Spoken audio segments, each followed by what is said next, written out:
Revolusi mistis seksual. Kardinal Richelieu Cagliostro.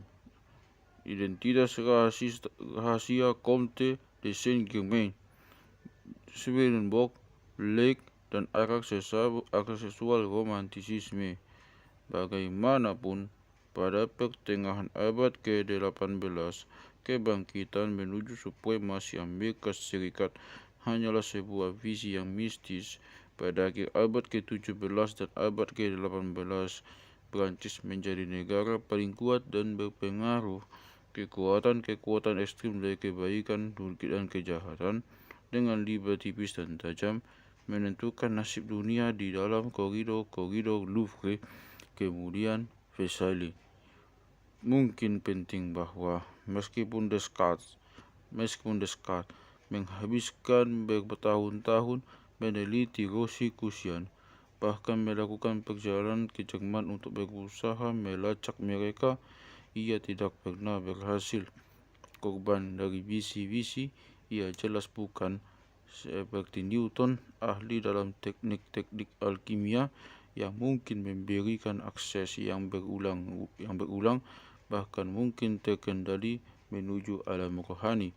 Bekerja sama dengan matematikawan dan teolog Marie Mersenne yang patronnya adalah Richelieu, Descartes mengembangkan filsafat rasionalis, sebuah sistem penalaran tertutup tanpa perlu acuan pada alam indrawi. Filosofi Descartes dan Mersenne membantu mengembangkan bentuk baru sinisme. Ini memungkinkan sederet diplomat dan politisi Prancis mengungguli lawan-lawan mereka. Mungkin mereka memakai pakaian yang sama, walaupun sedikit lebih modis daripada yang dikenakan oleh orang-orang sezaman mereka di Jerman, Italia, Belanda, Spanyol, atau Inggris. Tapi perbedaan dalam hal kesadaran sedrastis perbedaan antara konkistador dan bangsa Aztec. Istana Prancis merupakan yang paling megah dalam sejarah manusia, tidak hanya dari segi materialnya, tetapi dalam kecanggihan budayanya. Indah dan tanpa perasaan, dengan jenaka tempat itu menafsirkan semua tindakan manusia termotivasi oleh kesombongan. Demikian menurut prinsip-prinsip dari La Rochefoucauld. Ketika kita membicarakan sifat-sifat baik dari orang lain, kita sedang mengungkapkan penghargaan untuk perasaan halus kita sendiri. Adalah salah satu dari kritiknya yang cerdik dan menghancurkan terhadap sifat manusia. Betapapun baiknya kita dibicarakan, katanya, kita tidak mengetahui apa-apa yang belum kita ketahui. Dalam kekosongan yang ditinggalkan oleh hilangnya ketulusan, muncullah tirani selera dan gaya. Saat spiritual dipisahkan dari seksualitas, sosok cabul seperti Codellos de Laclos, penulis Le Liaison d'Angers, konon menjadi seekor laba-laba di pusat sebuah jaring intrik seksual dan politik yang luas. Crébillon Jr., penulis novel paling cabul, Le Égarement du Sceau et de l'Esprit, Casanova, dan de Sade menjadi sosok-sosok yang mewakili yang dikagumi atas kompleksitas dan kepandaian permainan kekuasaan mereka. Dalam semua hubungan seks ada unsur perjuangan. Sekarang, perjuangan ini menjadi tujuan itu sendiri. Bahkan di kalangan yang paling peka dan cerdas, seks dapat merosot menjadi sebuah praktik kekuasaan. Mengikuti intrik tak berprinsip dari Kardinal Richelieu dalam mengajukan kepentingan nasional pada masa pemerintahan Louis ke-13, Louis XIV memberi dirinya sendiri gelar Maharaja, gelar Raja Matahari, tetapi tentu saja ada sisi gelapnya. Sementara hidangan-hidangan adiboga dibuat di menjaga kaum bangsawan tetap puas istana, kaum petani dikenai pajak sampai kelaparan, dan Richelieu membantai kaum pembangkang agama. Kemudian Marie Antoinette akan dilindungi agar tidak melihat orang sakit, orang tua atau orang miskin, dan Louis XVI secara obsesif membaca lagi sebuah catatan tentang pembengkalan Charles pertama, mendekatkan pada dirinya sendiri hal yang paling ditakutinya.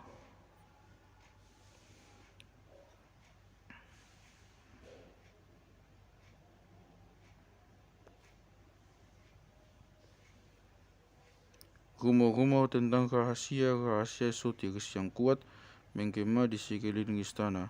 Kardinal Richelieu membawa sebatang tongkat emas dan gading, dan musuh-musuh pun takut akan kekuatan sihirnya.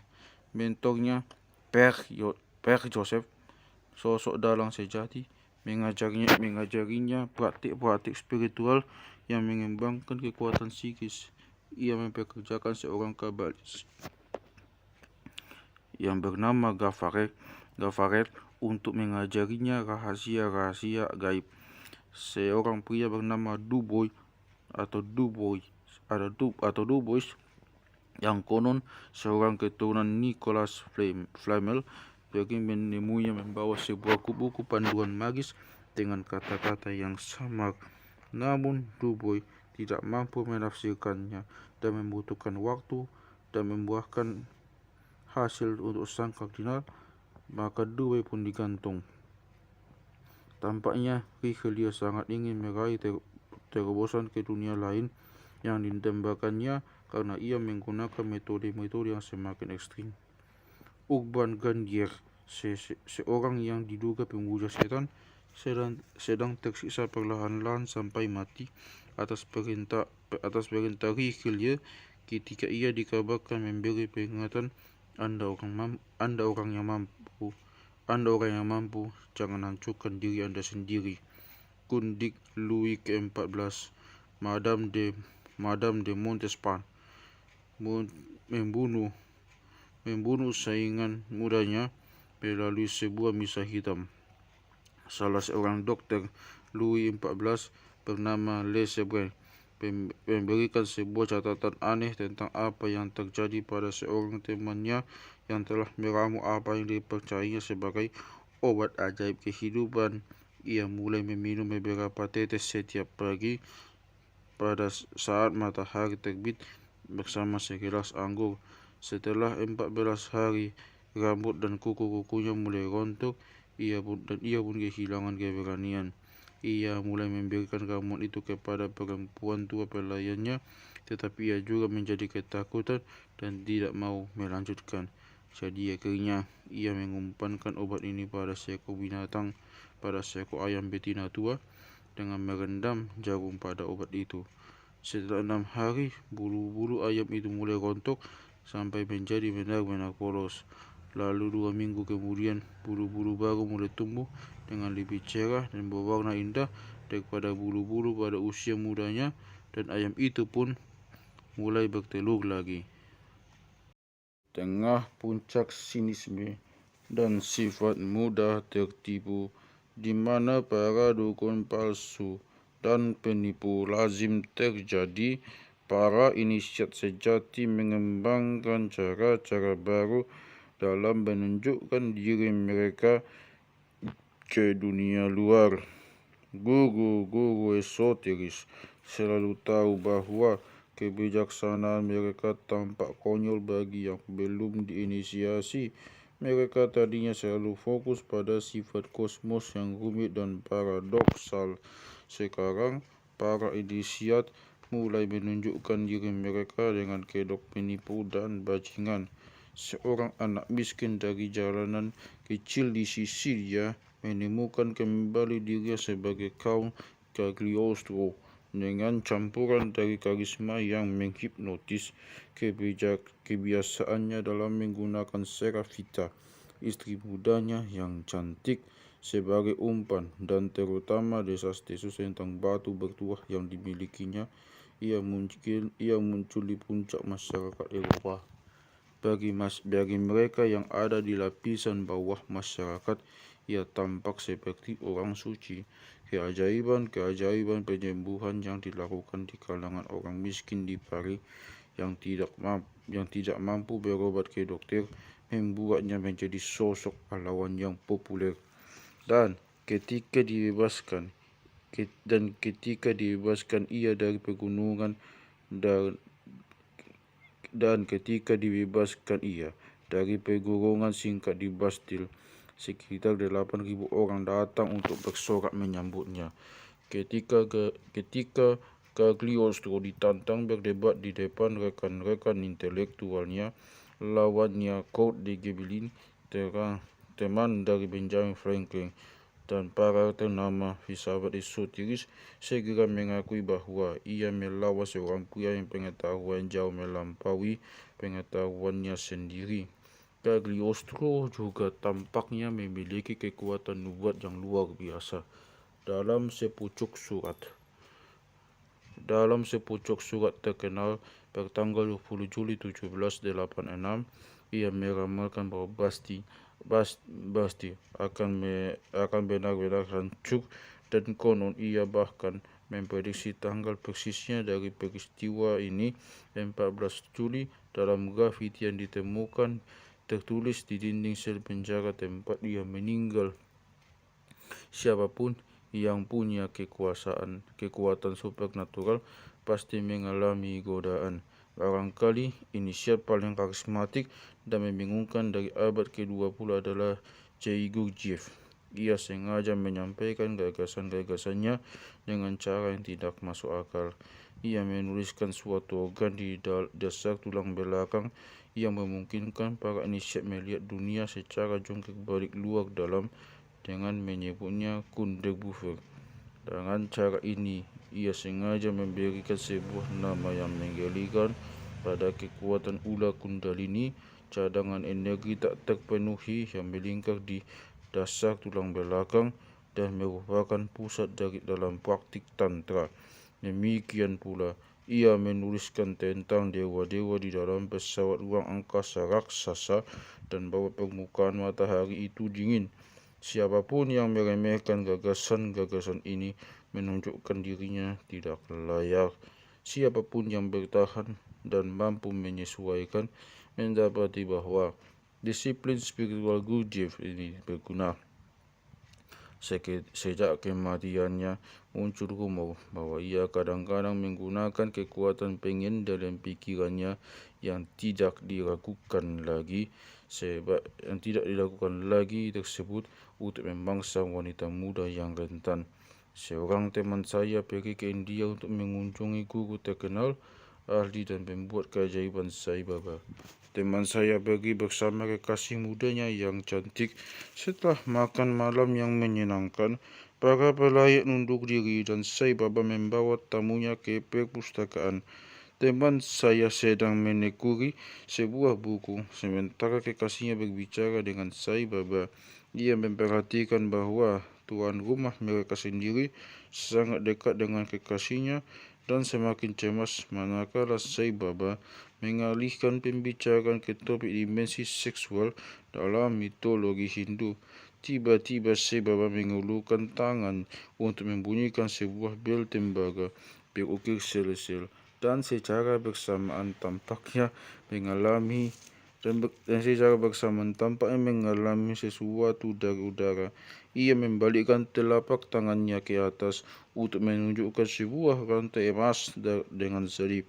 Ia mengatakan kepada gadis itu bahwa ini keajaiban sungguhan dan mengulurkan telapak tangan kepadanya, menawarinya benda itu yang bagi teman saya tampaknya memancarkan aura gelap. Ia juga melihat bahwa segel-segel pada bel tersebut khas tantra dan menyadari bahwa niatnya mungkin untuk mengguna-gunai kekasihnya dengan maksud untuk merayunya. ia menanyakan mana asal rantai itu. Ia muncul di depan matamu, kata Sai Baba. Teman saya mengambil rantai itu darinya untuk mencegah kekasihnya menyentuhnya. Sambil memegang di atas telapak tangan, ia menggunakan seni psikometri untuk menentukan asal-usulnya. Ia mengalami visi yang mengganggu tentang parah penjara makam dan menyadari bahwa salib dan rantai ini telah digali dari makam seorang misionaris Jesuit. Ia menyampaikan hal itu kepada Sai Baba sehingga dengan menunjukkan kekuatan magisnya sendiri, ia mampu membuatnya mengakui kesalahan. Sambil menceritakan hal ini bertahun-tahun kemudian, teman saya mengatakan bahwa sejak Prospero mematahkan tongkatnya di bagian akhir The Tempest, para inisiat dilarang menggunakan kekuatan magis mereka kecuali pada keadaan luar biasa seperti ini. Ada sebuah kaidah bahwa jika seorang penyihir putih menggunakan kekuatan gaibnya, sejumlah kekuatan yang sama tersedia untuk seorang penyihir hitam. Adakah bukti lain yang menunjukkan bahwa sihir merah dipraktikkan hari ini? Di sebuah toko buku bekas di Tunbridge Wells, saya baru-baru ini kebetulan menemukan sebuah tempat penyimpan surat kecil di mana seorang okultis memberikan saran korespondensinya tentang cara menggunakan mantra-mantra untuk mencapai tujuan.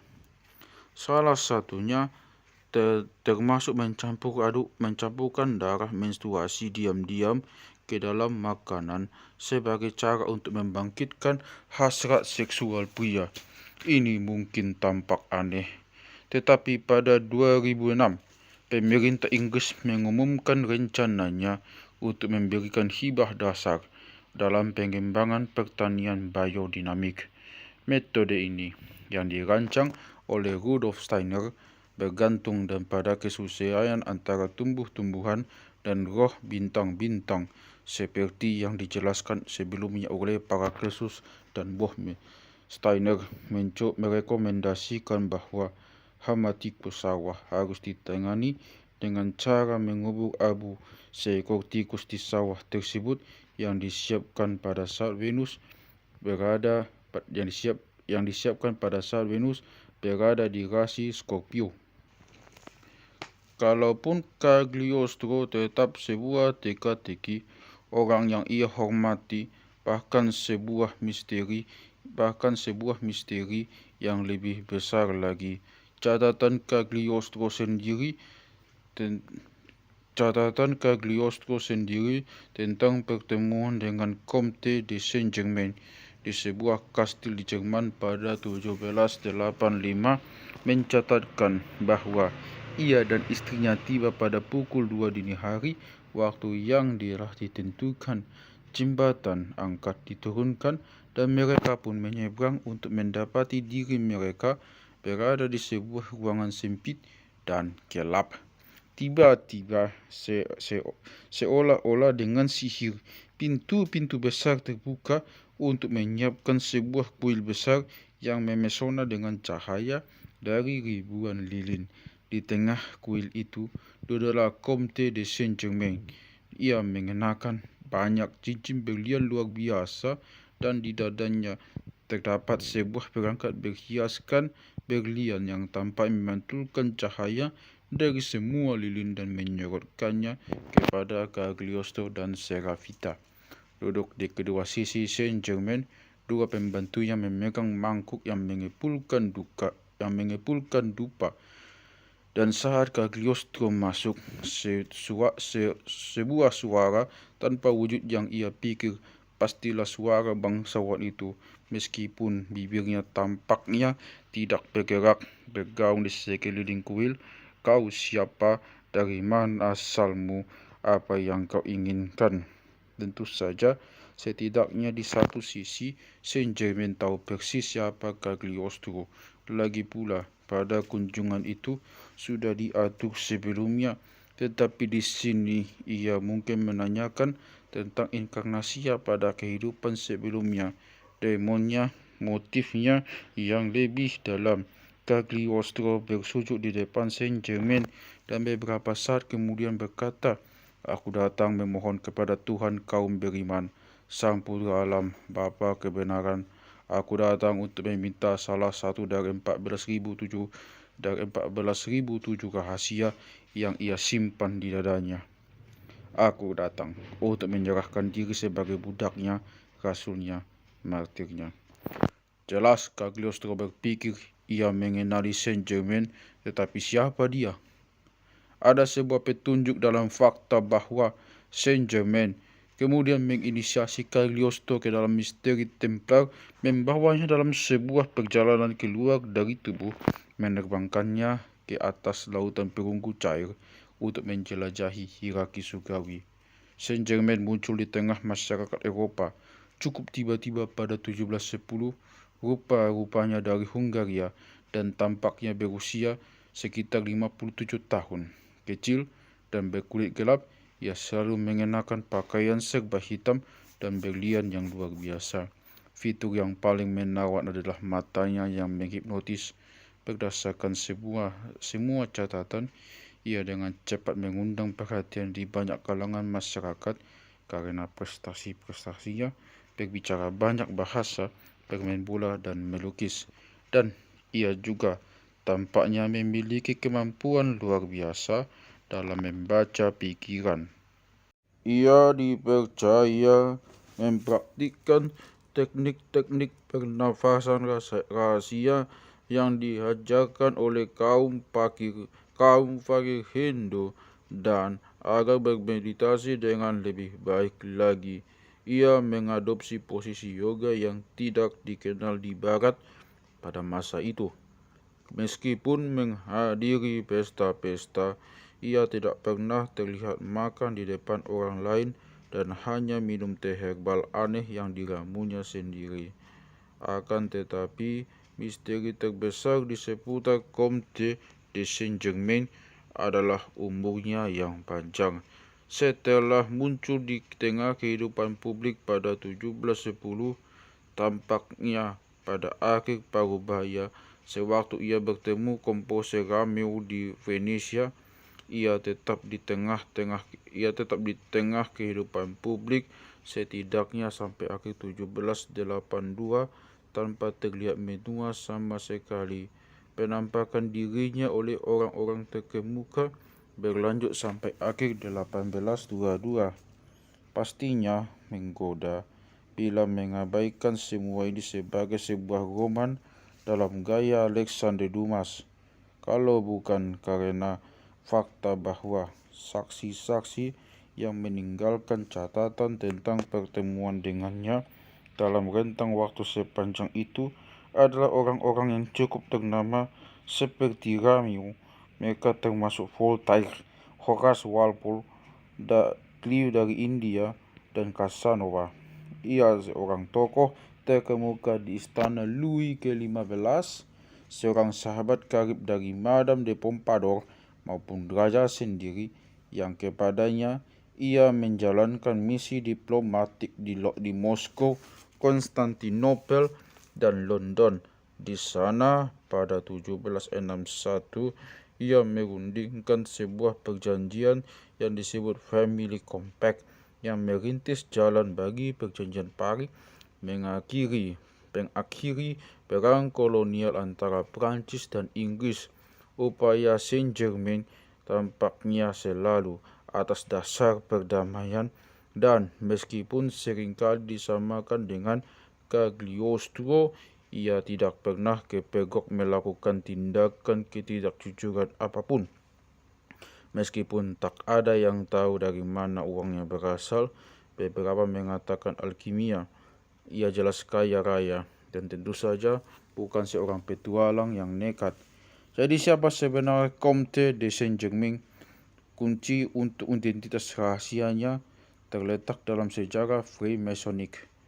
Konon, dialah yang menciptakan mantra Freemasonik kebebasan, keadilan, persaudaraan, dan entah hal ini akurat atau tidak, ia mungkin dapat dipandang sebagai semangat hidup Freemasonry esoteris. Terutama lagi Saint-Germain harus disamakan dengan sosok lain yang dikelilingi oleh rumor, kontra-rumor, dan ketidakpastian soal apakah ia benar-benar hidup sama sekali atau tidak. Dalam sejarah rahasia, Saint-Germain adalah Christian Rosenkreuz yang berinkarnasi dalam era pencerahan, era ekspansi kekaisaran, dan diplomasi internasional. Meminjam istilah dari penulis fiksi ilmiah terkemuka dan penganut esoterisme Philip K. Dick, ia telah mengetahui cara menyusun kembali tubuhnya setelah kematian. Hal ini seharusnya mengingatkan kita pada sebuah misteri yang bahkan lebih dalam lagi.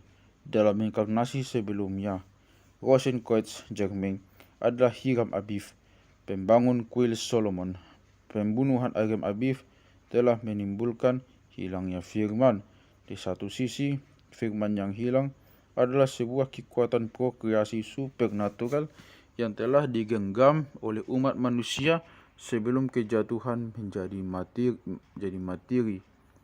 Sebagian dari misi Saint-Germain melalui Freemasonry esoteris adalah pengenalan kembali pengetahuan tentang firman ke dalam arus sejarah. Bagaimanapun, misteri terdalam mengenai individualitas ini menyangkut sebuah inkarnasi yang bahkan lebih dalam lagi dari masa ketika tubuh-tubuh manusia berada dalam perbatasan menjadi daging padat. Henoch adalah nabi awal dari dewa matahari, sosok manusia yang wajahnya bersinar dengan cahaya seperti matahari. Ketika Saint-Germain membawa Cagliostro dalam sebuah penjelajahan ke langit, mereka menjalani penjelajahan yang dijelaskan dalam kitab Enoch. Dalam frasa kebebasan, keadilan, persaudaraan, Saint-Germain menantikan datangnya sebuah masa ketika umat manusia akan menjangkau dewa matahari dalam kebebasan pikiran dan kehendak, karena hal itu telah gagal dilakukan saat kali pertama ia datang. Sejarah rahasia dunia sejak akhir abad ke-16 hingga abad ke-19 dinominasi oleh pekerjaan di balik layar dari para guru besar yang naik ke langit dalam tradisi barat, Henoch dan Elia, dan oleh persiapan untuk turunnya malaikat dari langit. Dan di luar ini, untuk turunnya makhluk yang bahkan lebih besar, dan di luar ini untuk turunnya makhluk yang bahkan lebih besar lagi. Mereka sedang mempersiapkan jalan kedatangan kedua.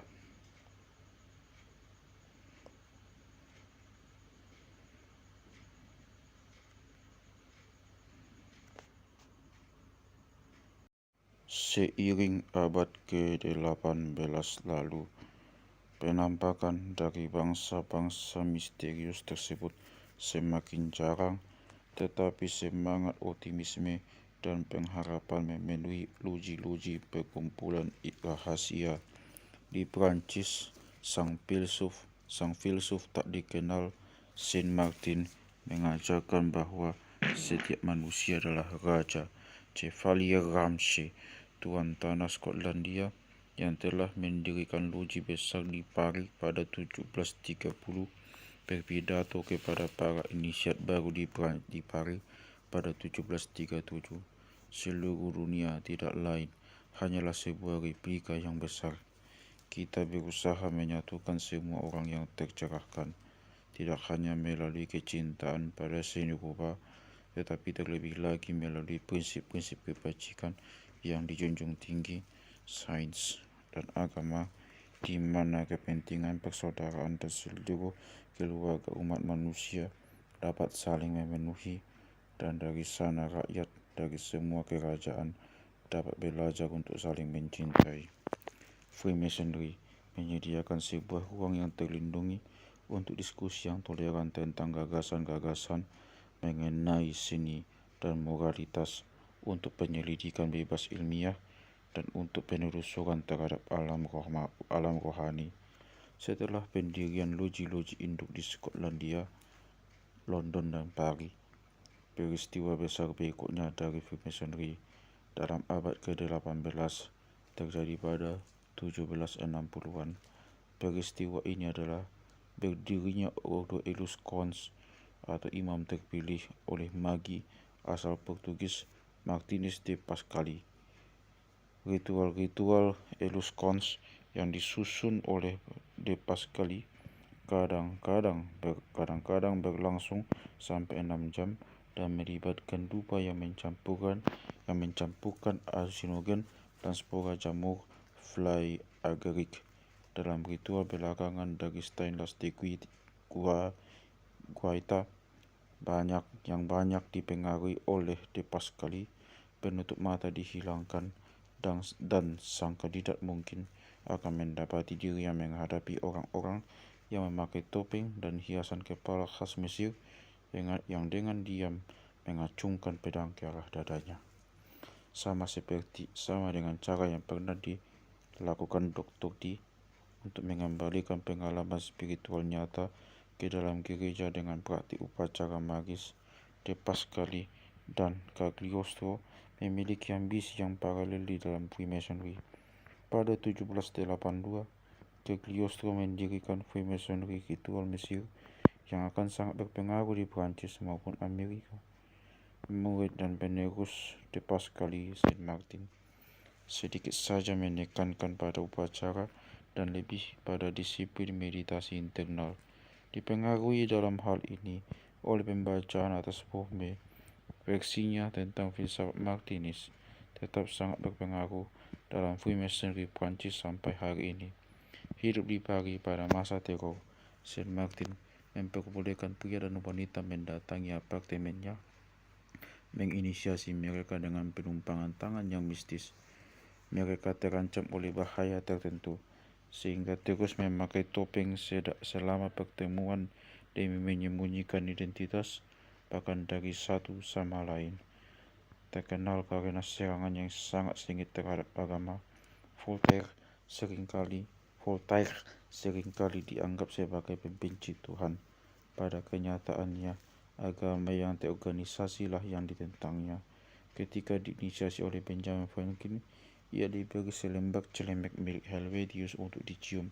Helvetius adalah ilmuwan terkenal asal Swiss yang catatannya tentang transmutasi alkimia tetap menjadi catatan kedua paling autentik setelah catatan Leibniz. Sejarawan Freemasonry dan pengalaman mistis E.E. Waite menuliskan tentang mimpi Masonry tentang sains kuno yang menyatakan bahwa realitas di bawah mimpi harus dicari dengan semangat mimpi. Ia membicarakan tentang Voltaire sebagai manusia yang memegang kunci, yang menempa kunci, yang membuka pintu menuju realitas ini, dan menyingkap pemandangan yang menakjubkan akan kemungkinan praktik-praktik yang dikecam. Seni-seni terlarang dapat menembus awan-awan misteri menuju cahaya pengetahuan.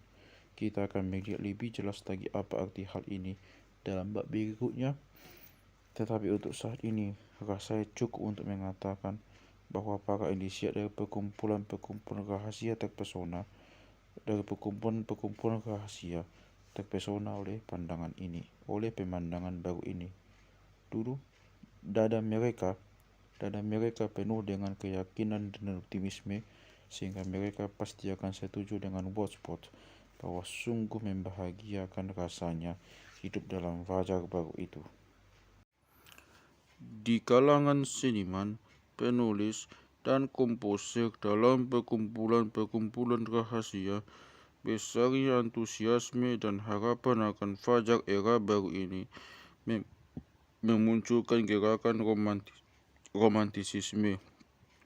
Setiap kali ada perkembangan besar dalam seni dan sastra imajinatif, misalnya Renaissance dan romantisisme, kita harus mencurigai keberadaan di suatu tempat dalam bayang-bayang idealisme suci sebagai sebuah filosofi kehidupan dan keberadaan perkumpulan-perkumpulan rahasia yang mengolah filosofi tersebut.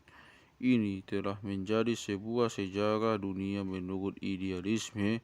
Jika kita menerima idealisme dalam pengertian yang filosofis, dalam mengusulkan bahwa ide-ide itu lebih nyata daripada objek.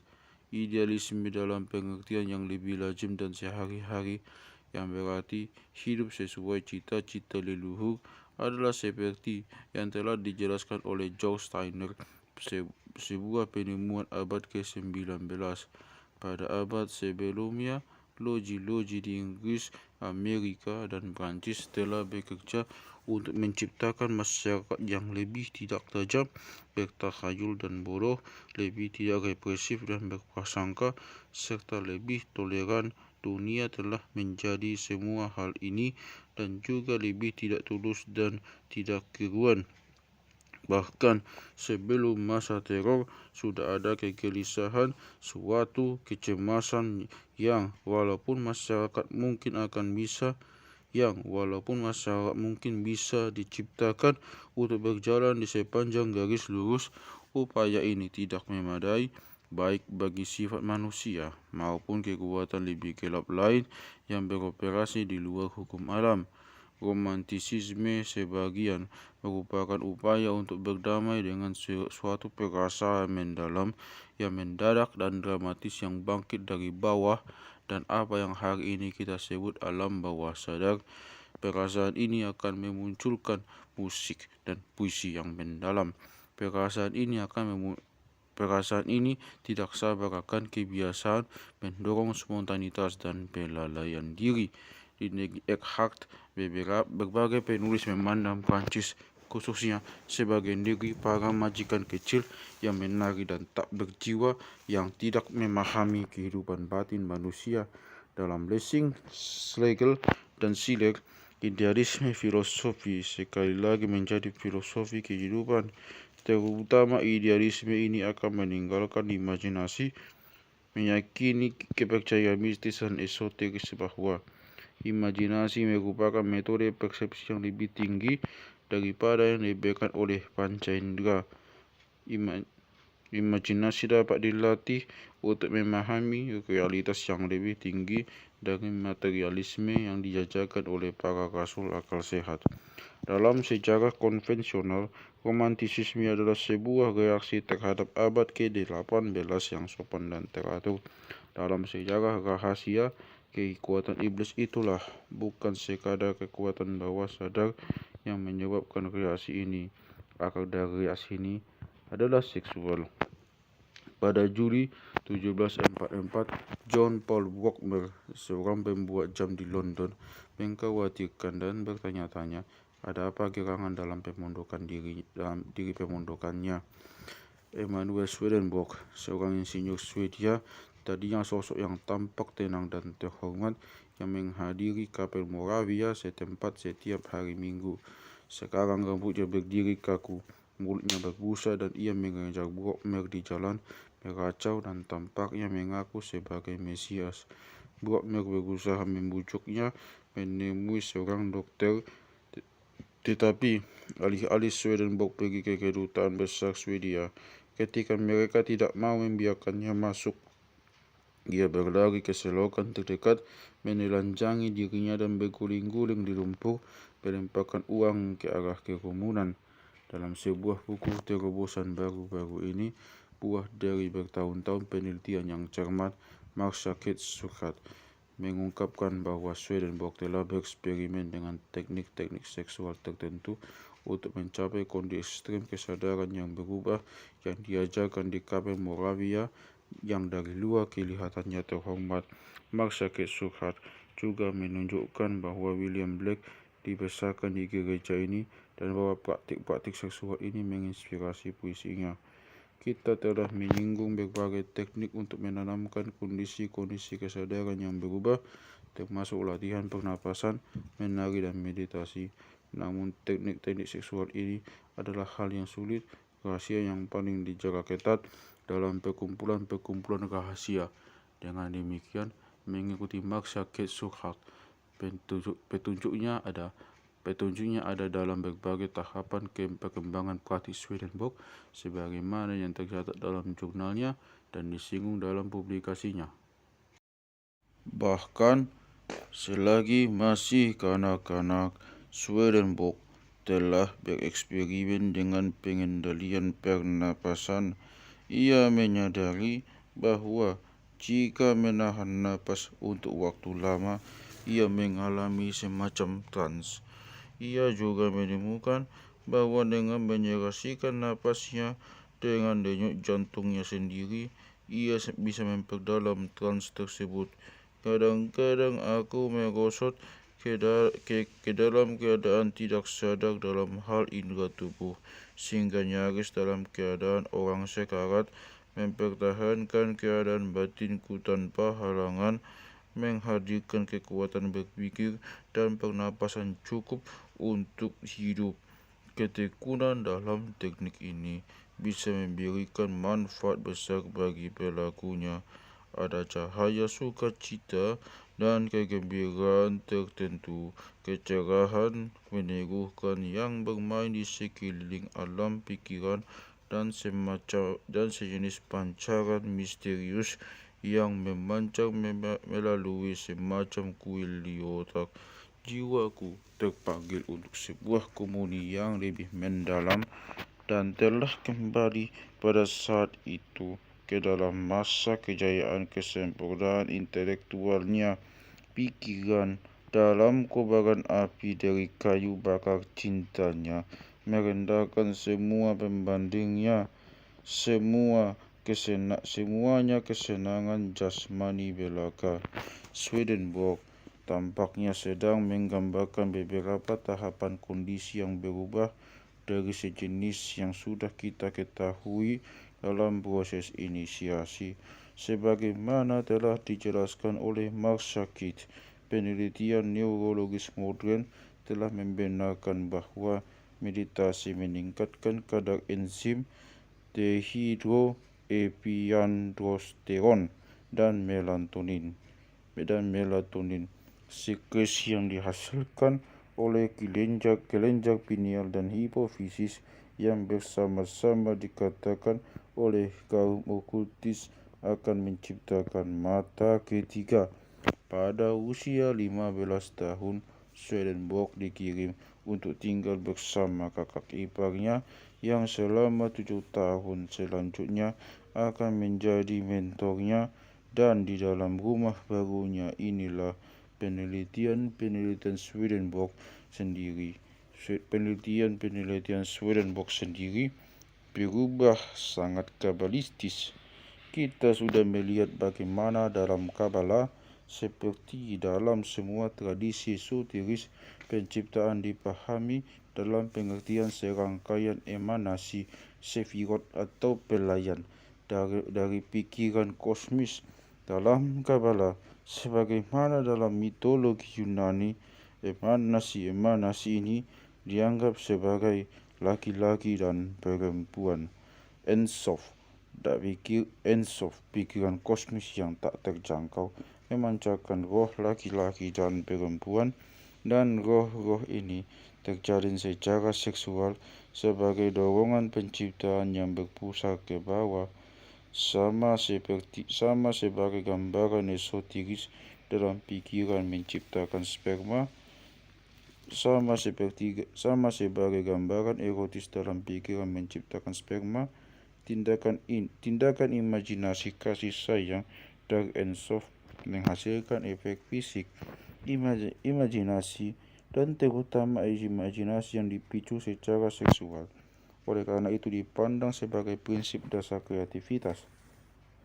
Dalam catatan kabalistis ini, kejatuhan terjadi karena suatu ketidakseimbangan yang terjadi antara sefirot dan laki-laki dan perempuan.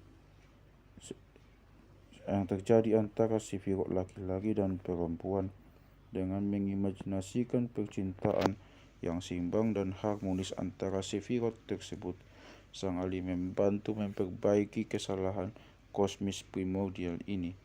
Dalam pengetahuan kabalistis, cherubim yang melengkungkan sayapnya mereka di atas tabut perjanjian kudus dalam ruang maha kudus di kuil Yerusalem dipandang sebagai sebuah gambaran percintaan yang harmonis antara sefirot laki-laki dan perempuan. Kemudian, ketika kuil kedua dijaga oleh Antiochus pada 168 sebelum Masehi, gambaran-gambaran erotis ini diarak melalui jalan-jalan untuk mengejek orang-orang Yahudi. Ketika kuil tersebut dihancurkan pada 70 Masehi, muncul kebutuhan besar dalam hati orang-orang untuk membangunnya kembali. Kini percintaan antara sefirot laki-laki dan perempuan terletak di jantung sebuah rencana untuk memperbaiki sebuah kesalahan historis. Swedenborg juga menuliskan metode pernapasan berirama yang disesuaikan dengan denyut alat kelamin. Jelaslah bahwa sewaktu tinggal bersama kakak ipar ayahnya, ia mulai mempraktikkan latihan pengendalian pernapasan bersamaan dengan mengimajinasikan tubuh telanjang manusia yang mengerut secara erotis menjadi bentuk-bentuk huruf Ibrani yang sudah dibahas sebelumnya. Ini diyakini akan menjadi emblem atau segel magis yang kuat. Teknik serupa dalam memanfaatkan energi seksual dan menggunakannya sebagai kekuatan untuk kebaikan spiritual digunakan oleh beberapa kelompok hasilut dewasa ini. Bob Dylan, yang merupakan pewaris dari tradisi puitis black, telah mengeksplorasi beberapa praktik ini. Unsur pengendalian sangat penting dalam praktik-praktik semacam itu, dan hal ini ditekankan dalam tradisi esoteris lain terkait spiritualitas yang bermuatan seksual. Ekspansi kerajaan-kerajaan Eropa ke arah timur telah menyebabkan rumor tentang praktik tantra yang mengalir ke arah yang sebaliknya. Disiplin psikologis diperlukan untuk mencapai gairah yang berkepanjangan. Hal ini pada gilirannya diperlukan untuk mengarahkan energi seksual ke otak dan dengan demikian mencapai suatu terobosan ke dalam alam rohani, suatu ekstasi yang visioner dibanding ekstasi seksual yang sempit. Swedenborg menguasai apa yang menurut semua catatan merupakan teknik yang sangat sulit dalam pengendalian otot yang dikendalikan oleh para ahli di dunia, di mana pada saat ejakulasi sperma dialihkan ke kandung kemih dan oleh karena itu tidak dikeluarkan. Jelas teknik yang berbahaya. Salah satu alasan semua itu tetap dirahasiakan secara ketat. Teknik tersebut mengancam gangguan saraf yang telah disaksikan oleh induk semang Swedenborg, belum lagi kegilaan dan kematian. Campuran ganjil pada penelitiannya yang ditemukan oleh Swedenborg saat menghadiri gereja Moravia di Newfoundland merupakan versi khusus Kristen atas rahasia-rahasia percintaan. Pada saat itu, orang-orang Moravia di London berada di bawah kekuasaan Count Zinzendorf yang karismatik. Anggota jemaat didorong olehnya untuk membayangkan, membaui, dan menyentuh dalam imajinasi luka di sisi tubuh Kristus. Luka ini dalam visi Zinzendorf adalah vagina yang manis dan lezat yang meneteskan cairan ajaib. Tombak Longinus harus disusukkan berkali-kali dan dengan penuh gairah ke dalamnya. Zinzendorf menganjurkan seks sebagai suatu tindakan yang sakramental dan mendorong para pengikutnya untuk melihat emanasi Tuhan dan spiritual dalam satu sama lain pada saat klimaks. Sebuah doa batin bersama pada saat ini mengandung kekuatan magis yang istimewa.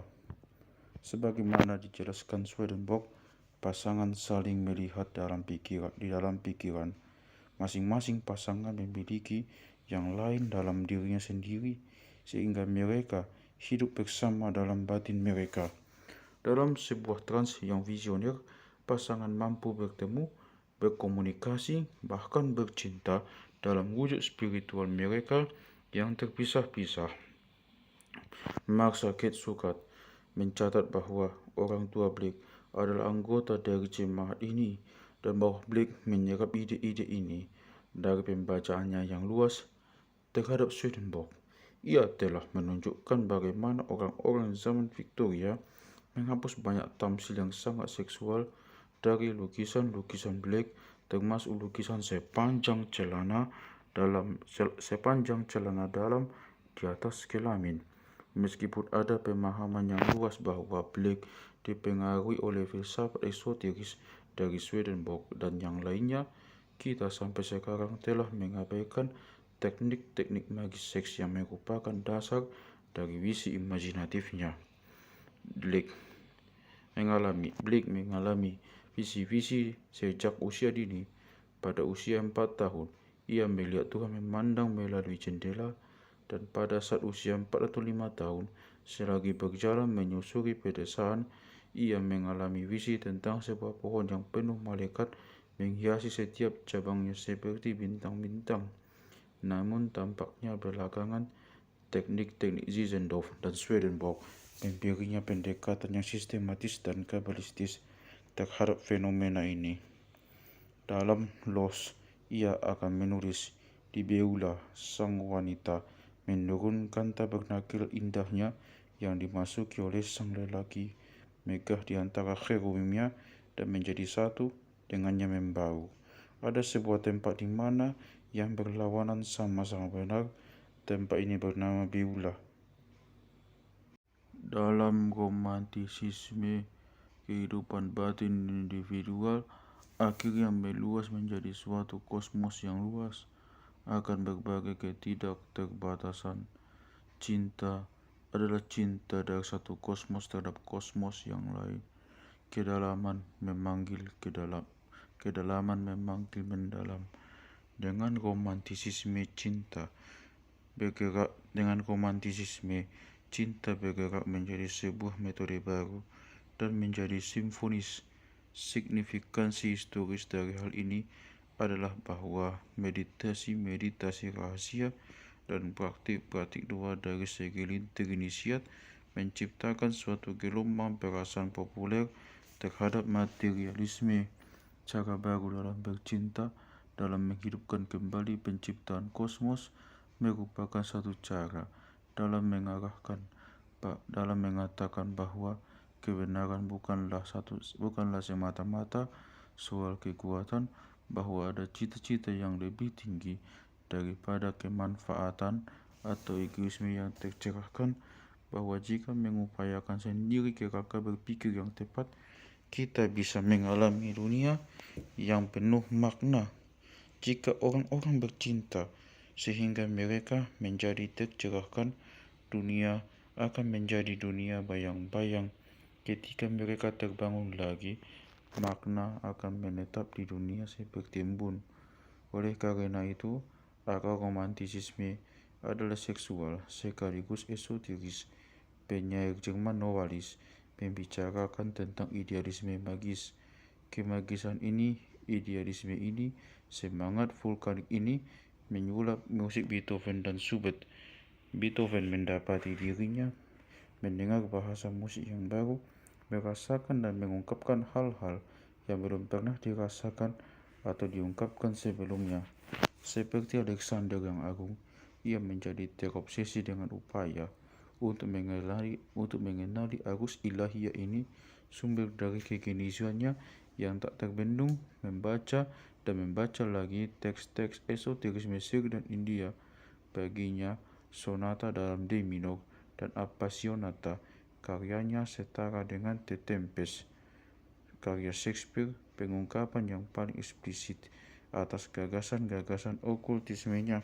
Di Prancis, Martinis Charles Nodier telah menuliskan tentang konspirasi perkumpulan rahasia di dalam pasukan Napoleon untuk menjatuhkan sosok besar tersebut. Kemudian Nodier mengenalkan kaum muda romantik Prancis termasuk Victor Hugo, Honoré de Balzac, Dumas Junior Delacroix, dan Gerard de Nerval pada filsafat esoteris. Owen Buffett menulis bahwa selalu ada arus besar ide-ide Platonis, arus makna yang hidup yang dari waktu ke waktu dapat dilihat oleh para cendekiawan besar seperti Shakespeare dan Keats. Keats menyebut kemampuan untuk melakukan ini kemampuan negatif yang menurutnya muncul ketika seseorang mampu berada dalam ketidakpastian, misteri, dan keraguan tanpa pencarian temperamental apapun terhadap fakta dan alasan.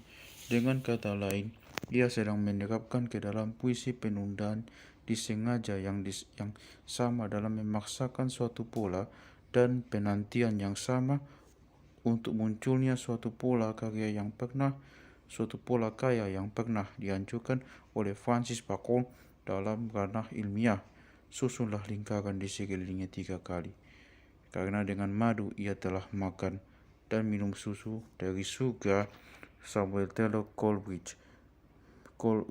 Coleridge menghadirkan suatu aura supernatural. Ia benar-benar mendalami pemikiran Bohme maupun Swedenborg. Namun temannya William Wordsworth lah yang menuliskan ungkapan paling murni, paling sederhana, dan langsung atas perasaan yang ada di dalam jantung idealisme tersebut sebagai sebuah filsafat kehidupan. Ketika Wordsworth menuliskan bahwa ia merasakan suatu kehadiran yang menggangguku dengan sukacita akan pemikiran yang tinggi, suatu perasaan yang luhur atas sesuatu yang jauh lebih membau, yang kediamannya adalah cahaya matahari terbenam dan lautan di sekeliling dan udara yang hidup dan langit biru, dan dalam pikiran manusia sebuah gerak dan sebuah jiwa yang mendorong semua hal yang berpikir, semua objek dari semua pikiran, dan bergulir melalui segala sesuatu. Ia sedang menuliskan tentang bagaimana rasanya menjadi seorang idealis dan dalam satu cara yang tetap terasa cukup modern. Bahkan orang-orang yang pada suatu tingkat kesadaran akan menyangkal keberadaan realitas lebih tinggi yang disinggung oleh Wordsworth di sini, mengenali sesuatu dalam puisi Lands Written Above Tintri Abbey ini. Sesuatu di suatu tempat di dalam mereka berteriak ingin dikenali, atau ia akan benar-benar tidak bermakna bagi mereka. Pada masa Wordsworth sedang menulis, orang-orang tidak harus berjuang untuk mengenali perasaan-perasaan seperti itu. Goethe, Byron, dan Beethoven memimpin suatu gerakan populer yang besar. Jadi mengapa semua itu gagal? Mengapa dorongan untuk kebebasan ini berujung pada penyalahgunaan kekuasaan? Untuk memahami akar dari bencana ini, kita perlu melacak infiltrasi terhadap perkumpulan-perkumpulan rahasia oleh para pendukung materialisme. Chevalier Ramsay secara khusus telah melarang diskusi politik di loji-loji yang didirikannya pada 1730, padahal Freemasonry punya pengaruh terhadap pemimpin politik Eropa. Bagi siapa saja yang menginginkan pengaruh politik, itu pastinya menjadi sebuah godaan.